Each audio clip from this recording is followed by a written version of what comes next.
Hello and welcome back to Nature Magnified. Today I have with me the DJI Osmo Mobile 2 gimbal. The gimbal turns your mobile phone into a smart motion camera by stabilizing it during movement. So let's open it up and take a look what's inside the box.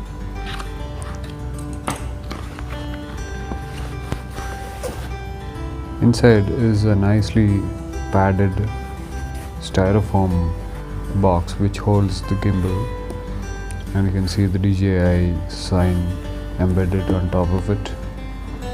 Let's open it up, and inside you find the gimbal, which is sort of molded into the box, and here it is accompanied by a USB charging cable, some silica gel, and of course the gimbal itself. The gimbal is of a nice firm build. We'll come back to that. There's some paperwork inside. There is a quick start manual, some information on registering and extended warranty, and there is also the safety information manual. Not much use. The quick start guide contains quick configuration instructions. The gimbal itself is nicely built. It's a plasticky material. It feels a bit heavy in the hand, but the build quality seems nice.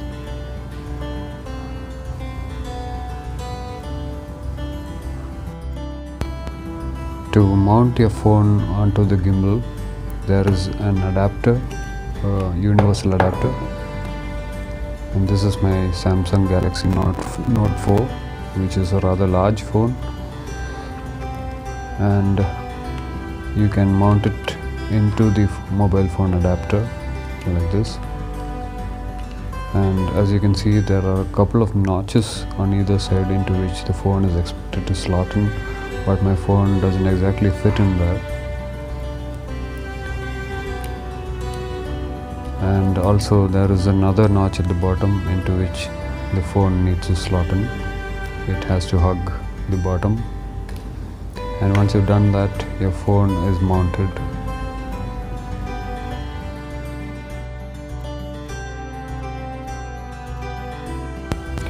To set up the app, which is the next step, you have to go to the Google Play Store if yours is an Android device, and search for DJI Go.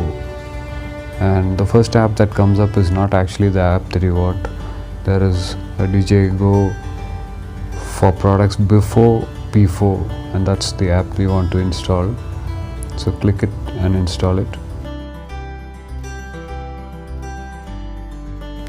Once it's installed, click it to open it. Agree to the terms and conditions, and grant it the necessary permissions. Here it's asking for GPS permissions. The gimbal doesn't have GPS, but I'm just giving it all the permissions anyway. And you don't have to join the feedback program. You can skip that. And next you have to log in. If you don't have an account, you have to register for it within the app, and you can put in your username and password and click the login button. To connect your device, swipe across to the DJI Osmo Mobile 2 and click connect. Make sure both your phone Bluetooth and the gimbal is on. The gimbal will show up in your phone, and you can click that to connect to the app.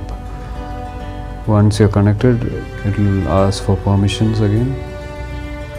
Grant it all the permissions, and you're good to go. When you start for the first time, you are presented with a wizard which asks you to point the gimbal side to side and use the joystick to move your device up and down or side to side.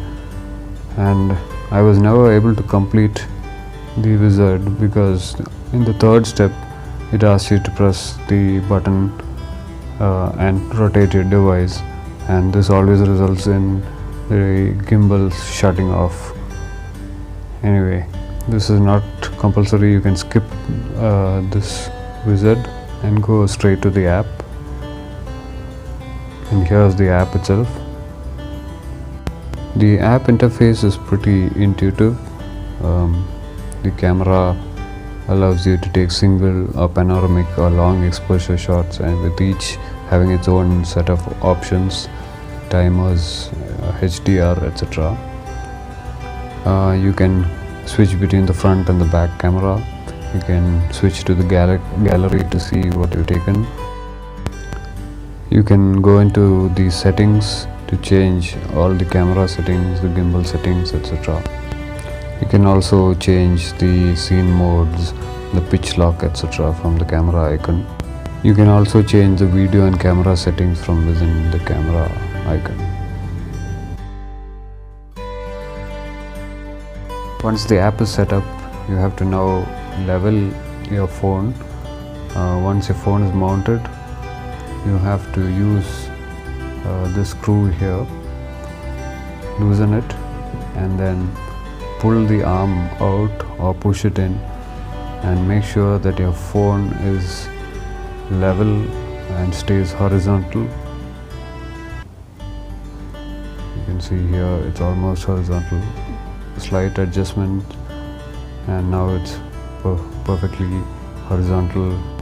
This adjusts the roll axis. Now to adjust the tilt axis, you have to adjust the holder itself. You can slide the holder left or right by pulling on it or pushing it, and by doing that you have to make sure that the phone stays horizontal facing downwards.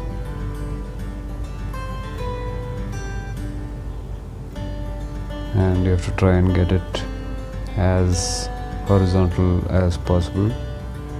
Slight adjustments, and here it's almost horizontal now. That should do. Now you can turn it on by pressing the mode button here for 1.5 seconds, and once it's on, your phone will be balanced. There are 3 buttons in front. At the bottom is the mode button, then there's the record and the joystick, and at the side there is the zoom control. To switch on the gimbal, press the mode button for 1.5 seconds and the gimbal comes on. Next, you can zoom in using the zoom control on the side. You can adjust this in the app to either go on a fast zoom or on a slow zoom. Here it's in slow zoom, and so it's much smoother. Then you can use the joystick to pan or to tilt up or down, or to pan. Here you can see it moves in the opposite direction, so pull down and goes up.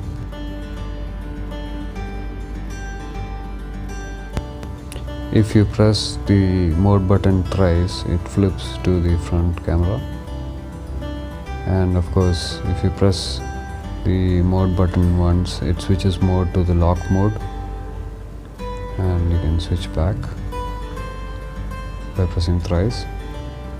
And the record button, if you press once, it takes a photo. And this is the annoying part, because if you have to switch to video, you have to touch the phone itself in the app and switch to video. In the video mode, if you press the record button, of course it will start shooting videos. While shooting video, the light turns yellow, and of course you can use the joystick to pan left or right or up or down. and you can also shift the mode while shooting. An interesting thing is the active track. You can access the active track from here, and you can mark out any area on the screen, any object, and it will follow that object and keep track of the object no matter how you move about, and it will always keep it in focus. This is a very handy thing. If you prefer to shoot in portrait mode, you can do that by unscrewing this screw here and twisting the holder 90 degrees into portrait mode. But of course you have to retune and re-level the gimbal again. The gimbal also has a standard tripod jack here, which you can use to set up a tripod. Once you're done using the gimbal, you can put it back into the box and it should fit back. But that depends on how much adjustment you've made to level the gimbal, because if it's too much adjustment, it may not fit back without having to reset the adjustment. So that's it with the unboxing. Subscribe and like, and keep track to find out how I use it for macro videos. Thank you.